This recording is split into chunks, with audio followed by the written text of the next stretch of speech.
예, 두 가지 곳에 이제 말씀을 본 이유는 여로보암의 어떤 정책들을 보면서 그 정책에 이제 정책을 따랐던 사람이 있고 또한 따르지 않았던 사람들이 있기 때문에 그 말씀이 이제 이 열왕기 상에는 나오지 않고 역대하에 나오기 때문에 그 내용들을 같이 이제 보고자 하는 것입니다. 우리가 지난주에 이제 이스라엘의 분단 과정을 우리들이 살펴봤죠. 그래서 이 남유다라는 나라는 이 유다 지파와 또 이 베냐민 지파를 중심으로, 물론 뭐 다른 지파도 뭐 시므온 지파는 유다에 원래 속해 있는 지파였고, 유다 땅 내, 그리고 뭐 레위인들도 있고 해서 다른 사람들이 같이 모여 있긴 하지만 이제 일단 주된 그런 어떤 그룹의 공동체는 유다와 베냐민 지파로 구성되어 있죠. 그렇게 해서 그 지파를 중심으로 유다 남쪽에는 유다국이 세워지는 거고, 이제 북쪽에는 나머지 지파들 10개 지파라고 말하고 있는데, 아무튼 나머지의 모든 지파들이 이제 북쪽에 있는 그 이스라엘이라는 그 나라로 그대로 남아 있는 것입니다. 그래서 이렇게 두 가지 나라로 이제 나뉘는 그런 과정들을 보게 되는데, 우리가 그 잠깐 지도를 하나 봤으면 좋겠어요. 지도 잘 보이십니까? 좀 이게 가로가 아니라 세로라 좀 그러긴 한데, 중간에 보면 이제 약간 그 좀 똥색 비슷한 거기가 이제 원래 사울의 왕권 때의 땅이에요.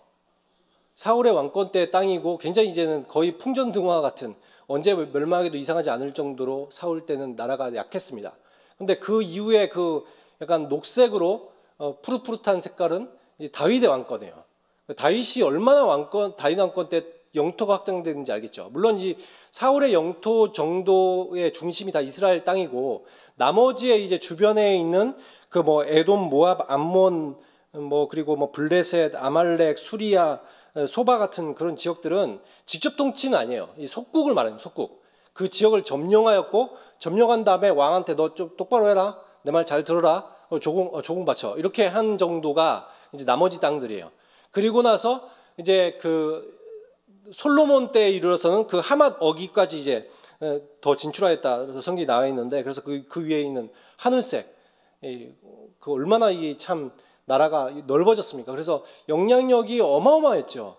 근데 이런 상태에 있다가 이제 이 나라가 이제 그 솔로몬의 그런 타락으로 인해서 분열되기 시작하면서, 여기 나와 있는 에돔, 모압, 암몬, 수리아, 블레셋, 소바 이런 나라들, 그 하맛 어기까지 다 이쪽에 있는 지역들이 다 독립을 시도한 거 이제. 그러면서 다음 사진 좀 보여주세요. 다음 지도.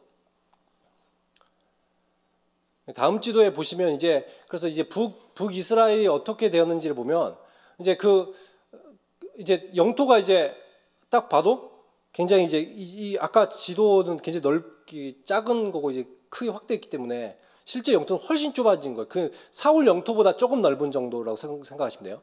그래서 지금 거기다가 지금 그 위에 있는 그 녹색 지역이 이스라엘이고, 밑에 이제 노란색 비스무리한 게 유다죠. 그러니까 지금 땅이 지금 영토가 엄청나게 축소되면서 모압, 에돔, 암몬, 수리아, 블레셋까지 다 독립한 상태로 지금 지도에 나와 있습니다. 그러니까 지금 얼마나 이 영향력이 축소되었는지, 이 솔로몬이라는 한 사람의 타락이 얼마나 이 나라를 어렵게 만들었는지를 우리들이 알 수가 있죠. 그래서 르호보암이 자기 아버지한테 왕권을 이어받을 때는 이미 나라가 분열되고 또 위기에 놓인 상태에서 나라를 받게 되는 거예요. 그리고 이제 이런 배경 속에서 이제 여로보암의 왕권의 확립을 위한 이제 정책들을 오늘 보게 되는 건데, 25절 말씀에 보면 이제 여기서 이제 그가 시도했던 것이 이제 먼저, 그리고 나라라는 것이 그렇잖아요. 좀 이게 방비가 튼튼해야 되잖아요. 그렇죠? 수도도 있어야 되고 도시도 정해야 되고, 이전까지는 예루살렘이 지금 다윗 때부터 계속해서 이 수도로 있었으니까, 그렇죠? 그 이후에 80년 동안 수도였던 그곳이 아니라 이제 새로운 곳에 수도를 정해야 되고, 또한 이런 어떤 방비들을 튼튼하게 해야 되기 때문에 이 북이스라엘 지역에 있어서 어떤 중심지 역할을 했던 것 중에 한 개가 세겜이라는 곳입니다. 그래서 세겜을 건축하였다. 뭐 건축하였다고 해서 뭐 새롭게 짓는다는 것보다는 증축하고 이렇게 좀 보강하는 걸로 생각하시면 될 것 같아요. 그러니까 도시를 더 튼튼하게 만들었다, 뭐 이런 개념이죠. 그러면서 거기서 이제 자기가 거주하면서 일종의 수도로 삼는 거예요. 그리고 이제 이 브니엘 같은 말인데, 이제 그 지역은 이제 뭐 야곱이 뭐 하나님을 만나고 했던 그런 지역이기도 합니다만, 이제 그 지역에서 이제 다시 그쪽 성읍도 건축하는데, 다시 아까 그 지도 방금 거 좀 보여주세요.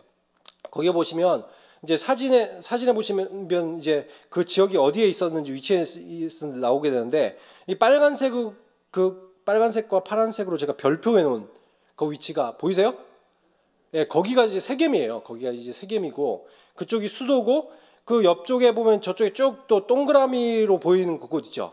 거기가 이제 그 분우엘입니다. 그래서 그쪽 지역에는 요단 동편에 있는 사람들이 어떻게 할 우려가 있어요. 약간 혹시나 이제 유다 쪽으로 합류하지 않을까라는 걱정도 하지 않았을까 싶어요.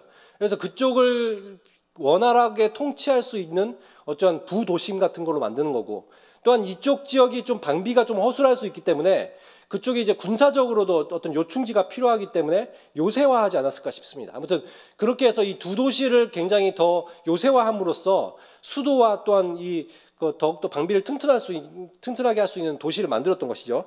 그렇게 하면서 이로써 이제 북왕국은 어떤 정치적인 군사적인 기반을 어느 정도 다질 수 있게 되었어요. 근데 문제는 우리 26절 말씀에 보면 여로보암의 마음이 좀 이렇게 정치적으로 군사적으로는 좀 괜찮은 것 같은데 아직 마음이 좀 불안한 마음, 그런 마음이 이제 드는 거예요. 그래서 여기 보니까 26절에 그렇게 말하고 있죠. 나라가 다윗 집으로 돌아가는 거 아니야? 이런 생각들을 하게 됩니다. 27절에 보면 가장 문제가 되는 것이 뭐였냐면 이제 그 성전이라는 거였어요. 성전. 왜냐하면 그 이스라엘이라는 곳이 그 중앙성소, 그 성전, 예루살렘에 있는 성전이라는 곳에 함께 모여서 예배드리게 돼 있는 예배 공동체잖아요. 그러니까 예루살렘 성전, 하나님께서 특정한 곳을 정하셔서 거기서 예배드리라 말씀하셨어요. 물론 평소에 항상 거기 와서 예배드리는 건 아닙니다. 거리적으로 그게 안 되잖아요, 그죠? 물리적인 거리상 예를 들어서 여기서 예를 들어서 대전 가서 여러분 차가 없는 시대 때 드리겠어요? 그건 아니잖아요. 그러니까 평소에는 어떠한 하나님께서 48개의 성읍에 레위인들이 살게 하셨고, 인근에도 어떤 예배 임시 처소들이 있었을 것입니다.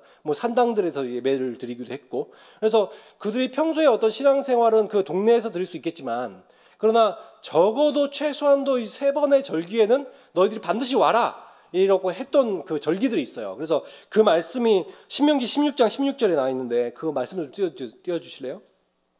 신명기 16장 16절 말씀 다 함께 한번 읽어보도록 하겠습니다. 시작.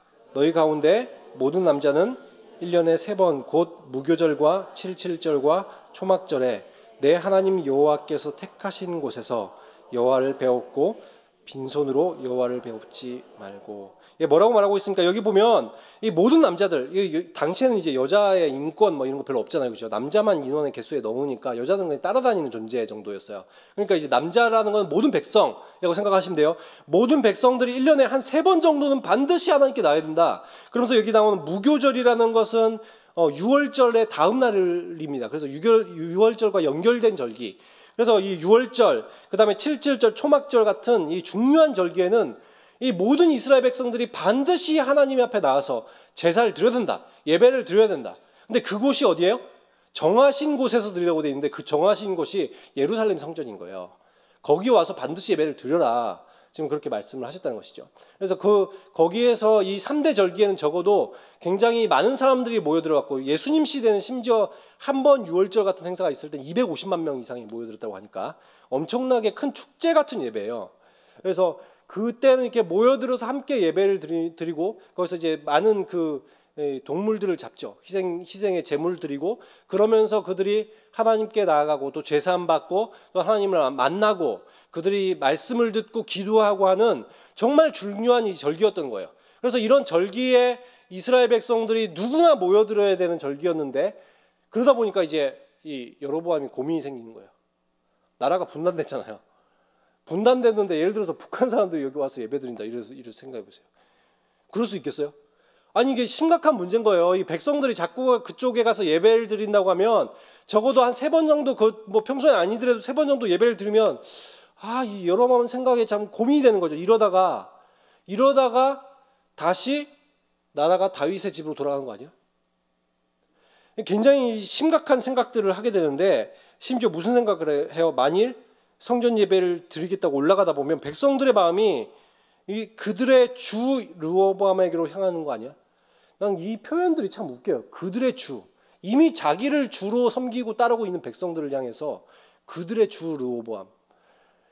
그리고 그 뒤에도 보면 나를 죽이고, 이런 표현들이 얼마나 이 지금 여로보암의 상태가 좀 메롱인 상태가 아닌가.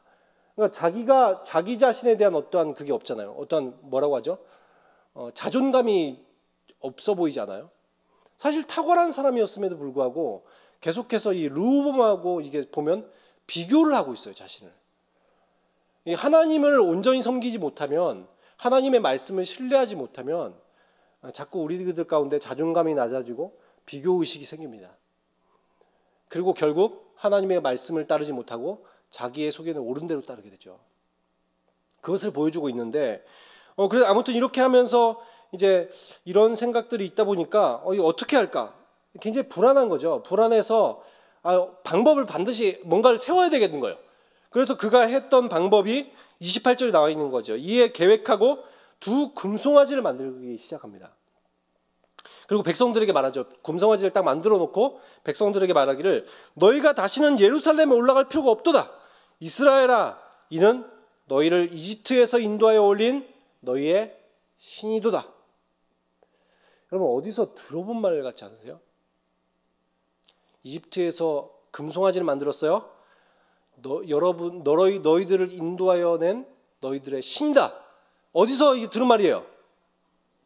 네, 그렇죠. 이게 보니까 이 말씀은 지금 그 금송아지 사건, 모세 때에도 금송아지 사건이 있었잖아요.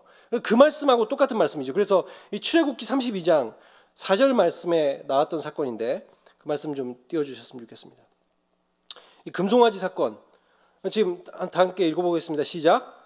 아론이 그들의 손에서 금고리를 받아 부어서 조각칼로 새겨 송아지 형상을 만드니 그들이 말하되 이스라엘아, 이는 너희를 애굽 땅에서 인도하여 낸 너희의 신이로다 하죠.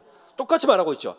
송아지 형상을 만들어서 그들이 이스라엘에게 이스라엘아, 이는 너희를 이집트 땅에서 인도하여 낸 너희들의 신이다. 지금 이렇게 말하고 있어요. 여러분, 이거는 그 여호와를 섬기는 여호와 신앙을 없앤 것이 아니에요. 하나님이 있는데 이 하나님이 없고 다른 신을 세운 개념이 아닙니다. 하나님이라는 여호와 신앙의 그건 신앙은 있는데 그것을 왜곡시키는 거예요. 왜곡시키는 거예요.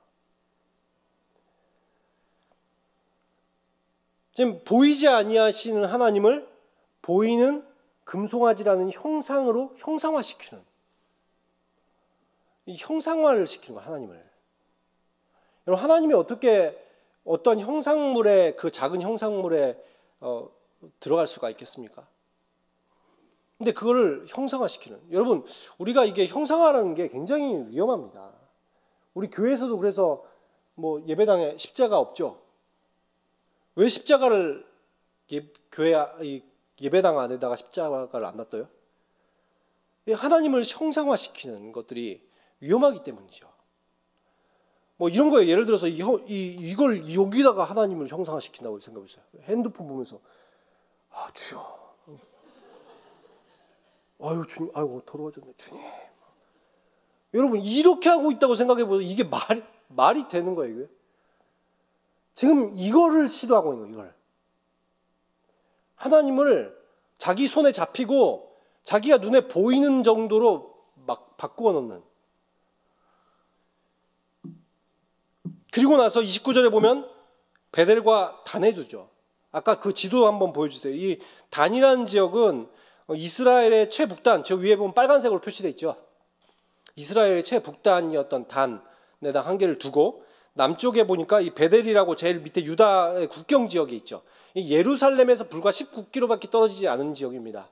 거기다가 베델에다가 또 하나를 이렇게 두는 거예요. 그래서 이 두 군데에다가 이 지금 송아지 형상을 두고 여기가 너희들의 예배를 드릴 곳이다. 그리고 32절 말씀에 보면 심지어 날짜도 유대의 절기랑 비슷하게 맞춰요. 왜 그러겠어요? 그 절기쯤에 가면 안 되니까 비슷한 날짜를 딱 해버리지 거기를 갈 거 아니야. 그래서 이제 딱 비슷한 날짜로 이렇게 해가지고 그쪽으로 모이게 하는 거예요. 그래서 30절에 보면 이 일이 죄가 되었다. 이스라엘 백성들이 거기 가서 분향하는지라. 많은 이 사람들이 지금 하나님을 형상화한 곳에 예배하기 시작합니다. 그러면서 31절에 보면 그가 또 이제 산당들을 짓기 시작하고 여러 가지 이제 우상 예배를 드릴 수 있는 다른 산당들도 짓습니다. 그리고 다른 형상들도 만들었다는 것이 나중에 이제 그 역대 하에 또 나오고 있고 보면 이제 그 레위 자손이 아닌 보통 백성으로 제사장을 삼고 이 굉장히 이것도 심각한 문제입니다. 왜냐하면 여러분 이 구약 시대 때는 하나님께서 레위인을 특별히 구별하여 선택하시고 그들 가운데서 특별히 또 일부의 사람들만 아론의 자손들만 제사장이 되게 하셨어요. 그래서 목사님께서 이제 오전에 설교하실 때도 그 교회 세습 얘기를 하셨습니다만 당시에는 세습을 하라고 하셨어요. 하나님 그렇죠? 지금은 세습이 잘못된 건데 그때는 세습을 하라고 하셨어요. 오히려. 근데 그것을 우리가 오해하면 안 되는 게 그때 당시는 그래야 됐던 이유가 있는 거예요. 여러분 하나님의 이 이스라엘 백성들이 거룩이라는 걸 모르는 사람들에게 거룩을 가르칠 수 있는 하나의 방법이었어요. 하나님께서 특별하게 선택하시는 그 지파가 있고 선택해서 구별해서 세운 사람들이 있고 그 사람들이 하나님의 예배를 집례하는 것. 선택하신 구별하신 장소가 있는 거. 구별하신 방법으로 제사를 드려야 되는 거. 구별하신 날짜가 있는 거. 다 구별을 시키신 거예요. 구별을 시켜서 하나님이 이 거룩하게 따로 구분해 놓은 것들을 통해서 하나님이 거룩하심을 드러내는 거예요. 그렇기 때문에 제사장들이 구별된 제사장들이 제사를 집례하고 구별된 장소에서 예배를 하고 구별된 절기에 나오는 거고 다 그게 구별된 거예요. 이것을 통해서 하나님이 어떠한 분이신 거야? 거룩하신 분이시구나. 만물과 구별되신 분이시구나. 그걸 깨닫게 하는 거예요. 그게. 그리고 또 한 가지는 이 모든 것이 뭘 뜻해요? 구별된 성전, 구별된 날짜. 여러분 그 절기들도 전부 다 예수 그리스도를 예표하잖아요. 심지어 구별된 제사의 방법 모두 예수 그리스도를 예표하는 거예요.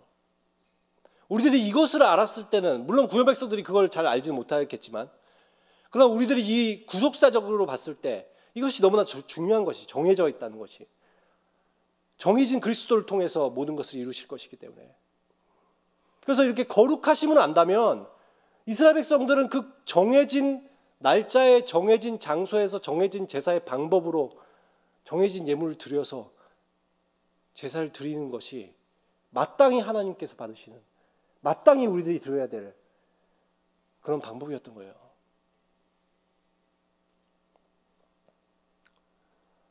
그래서 여러분 이렇게 제사가 이렇게 구별된 장소, 구별된 제사장, 구별된 절기, 구별된 방법으로 드려져야 되는 이것을 지금 어떻게 한 거예요? 여러분 이걸 다 깨뜨린 거예요. 여러분 만약에 이 보통 백성으로 제사장을 삼으면 어떻게 될까요? 제사장들을 다 파면시켜서 해임했어요. 더 이상 이 성전 인물을 보지 못합니다. 그리고 이제 거기에 일반 사람들로 제사장을 세우는데 그러면 어떤 사람들이 세워질까 한번 상상해 보세요. 예를 들어 지금도 마찬가지예요. 목사를 다 잘랐어요. 예를 들어서. 그리고 나서 아무나 목사하고 싶은 사람, 성도 사람들한테 아무나 제사장 하고 싶은 사람 모이세요. 이렇게 한다고 생각해 보세요. 어떤 사람이 모일까? 신앙 좋은 사람이 모일까요? 아니면은 2단, 3단 그리고 이 목사 성직의 개념이 아니라 이런 것들을 돈벌이로 생각하고 어떤 권력으로 생각하는 사람들이 모여들까요? 어떨 것 같아요? 신앙 좋은 사람들이 몰려와요? 나 제사장 해봐야 되겠어. 나 정도면 부족하지만 해봐야지. 막 이럴까요? 뻔하잖아요. 뻔해요. 신앙 좋은 사람 안 갑니다. 지금 잘못된 걸 아는데 왜 신앙 좋은 사람들이 가요? 누가 모여들어요? 이단들이 모여들죠. 누가 모여들어요? 이 제사장직을 돈벌이로 생각하는 사람들이 모여드는 거예요. 전혀 하나님에 대한 신학을 알지 못하는 사람들. 여러분 레위인들이 그냥 세워지지 않습니다. 어렸을 때부터 부모들이 하는 아버지가 하는 제사의 방법들을 보고 배워요. 5년 정도의 제사장도 수습기간이 있습니다. 그래야지 제사장이 될 수 있어요. 결코 그들이 그냥 아무런 준비 없이 세워지지 않습니다. 평생을 보고 배워서 그 하나님께 그 제사 하나 드리기 위해서 그들이 쌓아와서 신앙을 쌓아와서 드리는 거예요. 그런 사람들이 아닌 일반인, 그것도 하나님 신학을 전혀 모르고 부인하는 자들, 그 사람들이 제사장이 되는 거예요. 그러면 여로보암이 이걸 모를까요? 왜 제사장들 다 햄시키면서까지 이 짓을 하죠? 여러분, 참다운 신앙인이라면, 적어도 하나님에 대한 신앙을 바로 가지고 있는 제사장들과 레위인이라면 어떻게 할까요? 저항하겠죠. 잘못됐다 말하겠죠. 백성들한테 그들이 막 제사들이 오면 여러분 잘못되었어요. 금송아지 앞에 나오지 마세요. 여러분 차라리 예루살렘으로 가야 됩니다. 우리 다 돌아갑시다. 제사장들이 그러지 않겠어요? 이걸 막으려는 거죠. 여러분 다 모이세요. 금송아지가 맞습니다. 라고 말하는 사람들을 세워야 될 거 아니에요. 결국 여로보암은 뭘 한 거예요? 이 참 신학을 아는 사람들을 다 퇴출시켜서 여호와 신학이라는 걸 없애버리고, 하나님이라는 분은 계십니다. 근데 그 하나님이라고 말해요. 그들도. 근데 여호와 신학을 없애요. 그 신학을 없애버리고 금송아지가 하나님이라는 신학으로 그들을 정립시키는 거예요. 이스라엘의 전체 나라의 신학을 바꿔버린 거예요. 차라리 우상이 나아요. 아니 그들은 뭐 이교라는 거 알잖아요. 이단과 이교라는 거 알잖아요. 그럼 그거 안 믿잖아요. 그냥. 근데 신학을 바꿨다니까요. 그냥 교회 가서 모여서 예배 드려요. 근데 이 예배가 잘못된 예배인지 모르고 예배를 드리는 거라고요. 지금 그 상태를 만들어 놨다고요.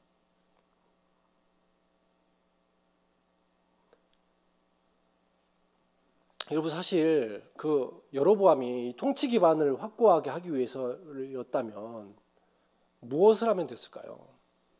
우리가 지난 시간에 계속 봤던 것처럼 11장 38절 말씀처럼, 아니 내가 나라를 정말 든든히 세우고 싶었으면, 아니 이런 그 잘못된 방법들이 아니라 하나님 가르쳐 주셨잖아요. 다윗의 행함같이, 다윗의 행함같이 행하고 내 말에 순종하면 내가 너를 다윗같이 세워주겠다.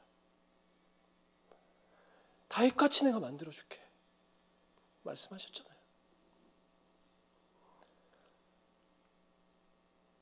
그런데 여로보암은 그 하나님의 말씀, 하나님께서 왜 솔로몬에게서 나라를 떼어서 주셨는지조차를 잊어버린 거예요. 왜 그랬는데요? 아니 솔로몬이 우상 숭배하니까 그랬잖아요. 솔로몬이 하나님 말씀 안 지키니까 그랬잖아요. 그래서 내가 너 10개의 지파를 너 줄게라고 얘기했잖아요. 내 말대로 하면은 그 나라를 견고하게 해준다고 했잖아요. 그럼 그렇게 해야죠. 솔로몬이 우상 숭배를 하는 나라의 문을 열어버렸다면 여로보암은 그것보다 훨씬 큰 죄, 신학을 바꾸는 죄를 지은 거예요.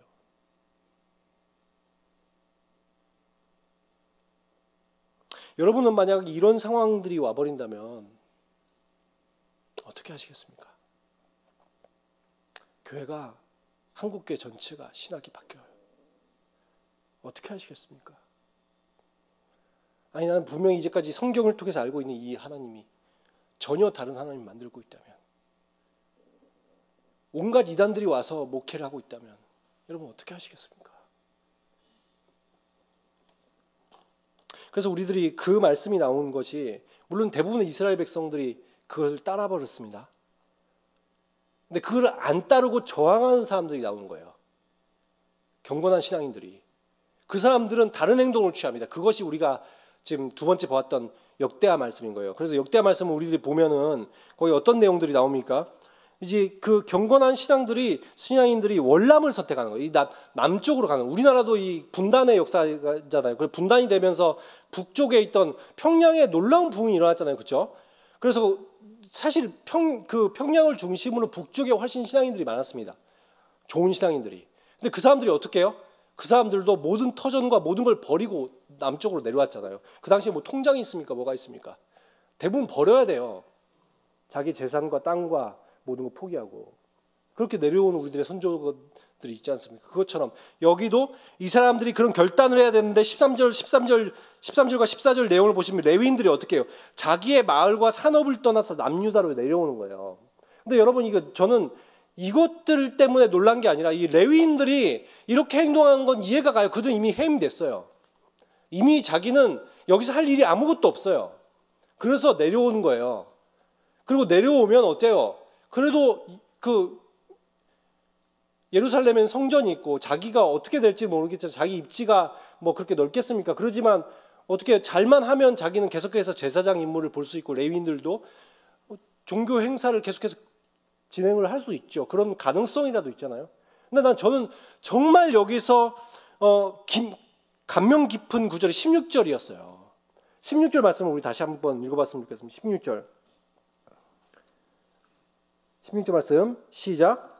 이스라엘 모든 지파 중에 마음을 굳게 하여 이스라엘의 하나님 여호와를 찾는 자들이 레위 사람들을 따라 예루살렘에 이르러 그들의 조상들의 하나님 여호와께 제사하고자 한지라.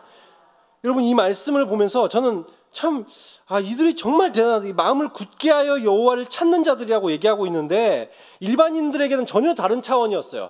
레위인들은 희망이 있어요. 근데 이 일반 사람들은 그렇지가 못한 상황이에요. 왜 그러냐면 여러분 이스라엘에는 이 독특한 토지 제도가 있어요.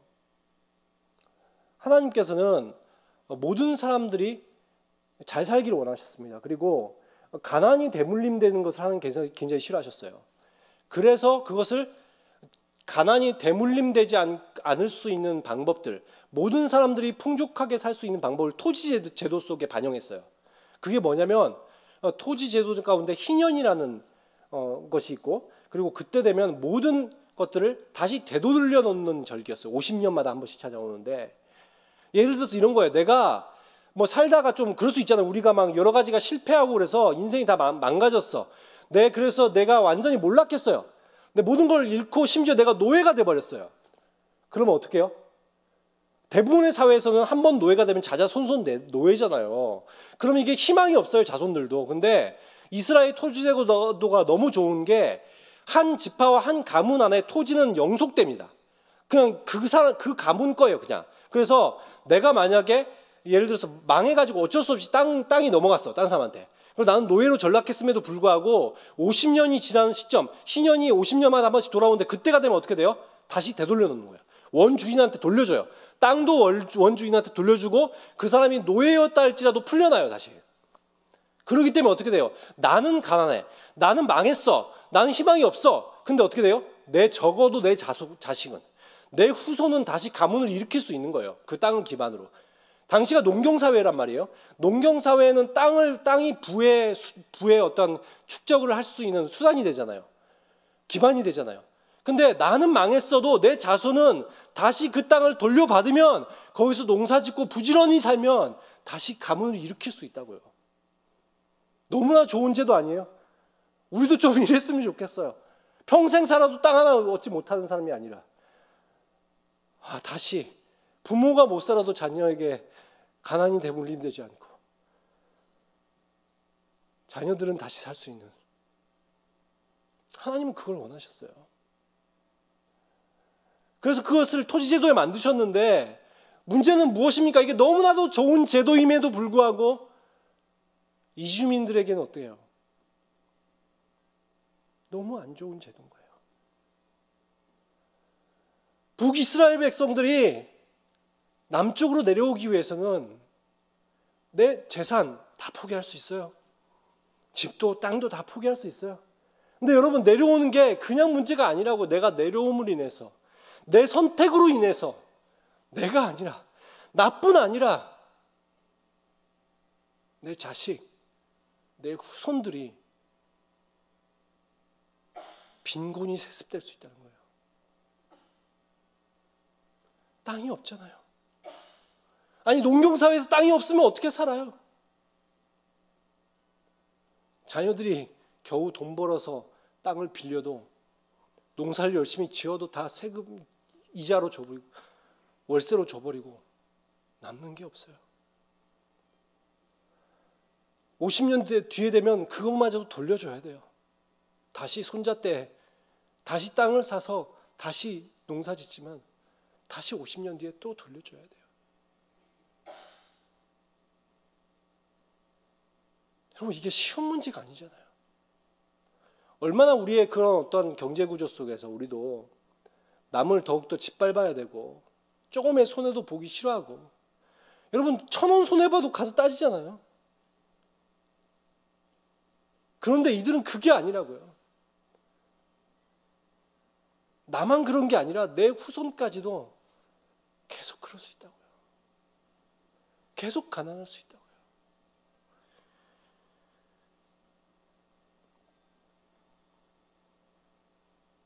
내 선택 때문에 자자손손 임대 농사를 짓거나 막노동판을 전전할 수 있다는 것을 안다면 과연 이 선택을 낼 수 있을 것인가?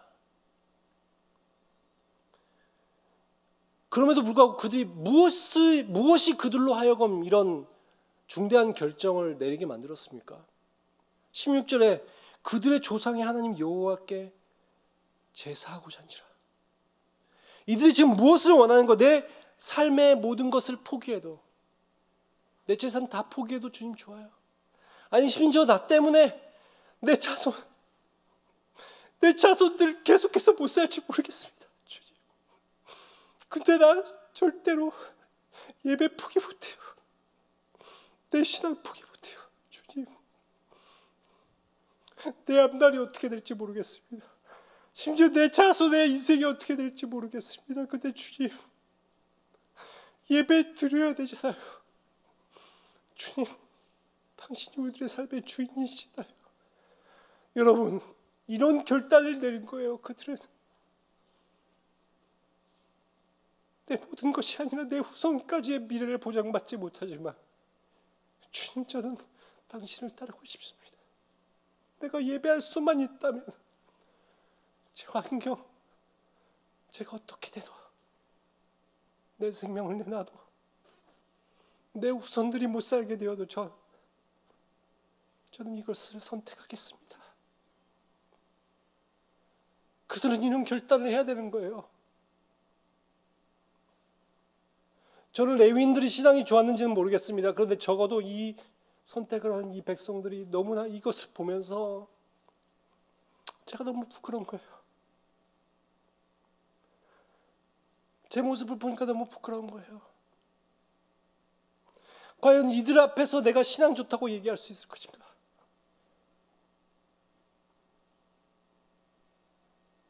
여러분 어떠십니까? 여러분의 아파트가 넘어가고, 여러분 직장 잘리고, 내 모든 거 다 잃어도, 아니 그거는 괜찮겠어, 나 혼자니까. 근데 그게 아니라 여러분의 자식을 생각해 보세요. 여러분의 손주를 생각해 보세요. 그들이 내 선택 때문에 가난하게 된다고요. 내 결정 때문에 그들이 망한다고요. 그래도 예배를 위해서라면, 하나님을 위해서라면 여러분 그것을 선택하시겠습니까? 저는 얼마나 많은 사람들이 청소년 자식을 둔 부모들이 자식들에게 주일날 학원 가라고 말하고, 고3 되면 왜 그렇게 많이 교회에서 아이들이 안 보입니까? 안수 집사님인데 자식 보고 교회 나오지 말고 학원 가라고 하는 사람들이 있어요. 그들의 기준은 무엇입니까? 무엇이 과연 중요한 것이 과연 무엇인데요?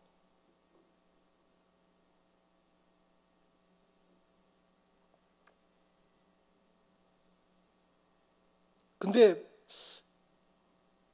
이 사람들은 모든 것을 하나님께 올인하고 내 자손의 미래까지도 다 하나님께 맡겨드리는 삶을 산 것이지만, 여러분 참 저는 이게 참 놀라운 것은 하나님께서 이들을 어떻게 바라보셨는가, 그리고 이게 참 여러분 그렇지 않습니까? 이 많은 사람들이 이제 피난민이 되어서 내려와요. 그러면은 나라가 어떨 것 같아요? 유다라는 나라가 사실 이 많은 사람들이 피난인들이 많으면 나라가 굉장히 힘들잖아요. 짐이 될 수 있잖아요, 이들이. 그런데 보니까 이 참 놀랍더라고요. 17절 말씀을 보면 참 놀라요. 이게 3년 동안 유다 나라를 도와 솔로몬의 아들 르호보암을 강성하게 하였으니 이는 무리가 3년 동안은 다윗과 솔로몬의 길로 행하였습니다. 참 이상해요. 이 지금 이들이 내려온 이후에 오히려 르호보암이 강성하게 되었다고 표현하고 있어요. 여러분 이 3년이라는 게 이 시간은 굉장히 중요한 3년입니다. 왜냐하면 지금 나라가 갑자기 분단되었잖아요. 그죠? 분단되고 속국들이 다 떨어져 나갔잖아요. 나라는 굉장히 작은 나라로 축소되고 영향력을 다 잃었어요. 언제 그리고 적 외세가 침입해 올지 또한 북이스라엘이 갑자기 내려올지 전쟁을 일으키면 내려올지 모르는 상황. 나라가 굉장히 위기예요. 근데 이때 피난민들이 짐이 되었던 것이 아니라 오히려 그들로 인해서 나라가 강성하게 되었다고 표현하고 있어요. 근데 그 이유에 대해서 이렇게 말하네요. 보니까 이는 무리가 3년 동안을 다윗과 솔로몬의 길로 행하였습니다. 여기서 말하는 다윗과 솔로몬의 길이라는 것은 다윗은 평생을 하나님을 온전히 섬겼고 솔로몬 같은 경우는 이 초기의 신앙을 말하는 거예요. 그들의 길, 그들의 신앙적 노선을 따랐다는 거예요. 그들이 하나님을 전적으로 찾았던 그 시점처럼 이 사람들이 그렇게 했다는 거예요. 그렇기 때문에 이 나라가 강성하게 되었다라고 얘기를 하는데 왜 3년밖에 안 돼요? 근데 그것이 12장 1절에 나와요. 12장 1절 말씀 좀 띄워주세요. 12장 1절에 보면 그렇게 되었던 이유가 다 함께 읽어보겠습니다. 시작. 르호보암의 나라가 견고하고 세력이 강해지매 그가 여호와의 율법을 버리니 온 이스라엘이 본받으시니라. 이것 때문에 그래요. 강성해졌어요. 하나님께서 은혜를 부어주셨어요. 이들의 참신앙 하나님 앞에 온전히 나오는 이 사람들을 하나님께서 가만히 두지 않으셨습니다. 이들을 통해서 나라 전체를 부흥에 일어날 수 있도록 인도해 주셨어요. 3년 동안에. 그런데 그 사회가 왜 다시 이렇게 변했어요? 왜 부흥이 멈춰버렸습니까? 그가 르호보암이 나라가 강성해지자 그 안에 악함이 들어가요. 교만이 들어가요. 더 이상 하나님을 온전히 섬기지 않는 거예요. 그리고 그 길을 백성들이 따랐다라고 말하고 있어요. 여러분 이 열왕기상과 이 역대 말씀을 보면서 우리들이 알 수 있는 것은 항상 이스라엘이 부강할 때는 언제예요? 하나님 말씀에 순종할 때였어요. 하나님의 말씀에서 떠나는 순간 끝나버립니다. 뭐 어찌되었건 저는 참 이 말씀을 보면서 참 이 마음을 굳게 하여 여호와를 찾는 자들 이들이 저는 참 도전이 되었습니다. 정말 이렇게 경건한 신앙인이 되어야 되는데 내 모든 거 포기할 거라도 주님 따를 수 있습니다 라고 말할 수 있어야 되는데 하나님께서 근데 이들을 결코 가만히 두지 않으신다니까요. 이들을 통해서 하나님의 놀라운 일들을 이루시는 거예요. 그 설령 이 땅에서 우리들이 누리지 못한다 할지라도 하나님께서 결코 그것을 가만히 두지 아니하시고 우리들이 하늘의 보화가 기다리고 있음을 우리도 알지 않습니까? 마태복음 13장에 나와 있죠.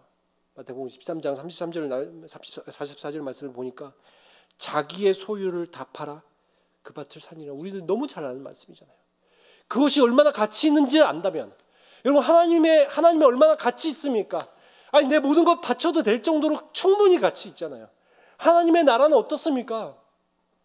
아니 내가 이 땅에서 아무리 고난하고 힘들어도 충분히 내 모든 것 걸고 내 모든 삶을 올인할 만한 가치 있잖아요. 그것을 안다면 여러분 내 밭을 파는 것이 아깝습니까? 내 땅이 영구적으로 없어지고 모든 것이 있는 것이 아깝습니까? 아깝지 않은 거예요. 결코 아깝지 않은 거예요. 오히려 즐겁게 그것을 팔 수 있는 거예요. 하나님 난 모든 것을 포기해도 하나님을 잡았습니다. 결코 바꿀 수 없는 가치를 저는 잡았습니다. 그리고 내 후손들도 그것을 잡길 원해서 제가 선택한 것입니다. 여러분 이렇게 말할 수 있어야 되지 않겠습니까? 저는 지금 이 시대가 이 코로나로 인해서 예배와 신앙이 어려워지는 시대가 왔다는 것을 우리들이 알게 되었지 않습니까? 그동안 그렇게 우리들이 쉽게 드렸던 예배, 이제는 예배가 어려울 수 있구나. 지금은 코로나로 그냥 이 정도지만 앞으로 무슨 일이 생길지 우리 모르는 세대 가운데 예배가 또 참 신앙을 지키는 것이 어려운 시대가 올 수 있겠구나. 그리고 또 이 앞으로 나라가 어떻게 될지 우리들이 모르잖아요. 정부에서 발표들을 보면서 우리들이 나라조차도 우리들을 신앙을 막을 수가 있겠구나. 물론 우리들에게 그렇게 나쁜 태도를 취하고 있는 건 아닙니다만 앞으로 그럴 수도 있다는 것. 정부가 얼마든지 통제하기 시작했잖아요. 여러분, 우리나라는 신앙의 자유가 있는 나라지만 많은 나라들이 신앙의 자유가 없습니다. 지금도 예수님을 믿는다는 이유로 해마다 통계적으로만 13만 명이 순교하고 있고요. 비공식적인 숫자까지 합치면 30만 명이 죽어갑니다. 신앙의 자유가 없는 나라가 많아요. 근데 우리도 그럴 수 있겠구나. 이 차별금지법 그리고 다른 어떤 법들이 통과될 때 만약에 점점 우리들의 신앙 생활이 어려워질 수 있겠구나. 우리들이 이런 시대를 살아가지만 그러나 늘 우리들이 생각해야 되지 않겠습니까? 이런 시대가 온다 할지라도 내가 어떻게 우리들이 신앙생활을 해야 될지. 북이스라엘의 이 경건한 신앙인들처럼 나라가 신앙을 못하게 막았을 때 그들의 신앙적 결단이 필요했던 것처럼 우리들에게도 앞으로 우리들에게 어떤 현실을 직면할지 모르지만 그러나 나와 내 후손들을 위하여서 세상이 말하는 그 물질적 가치가 아니라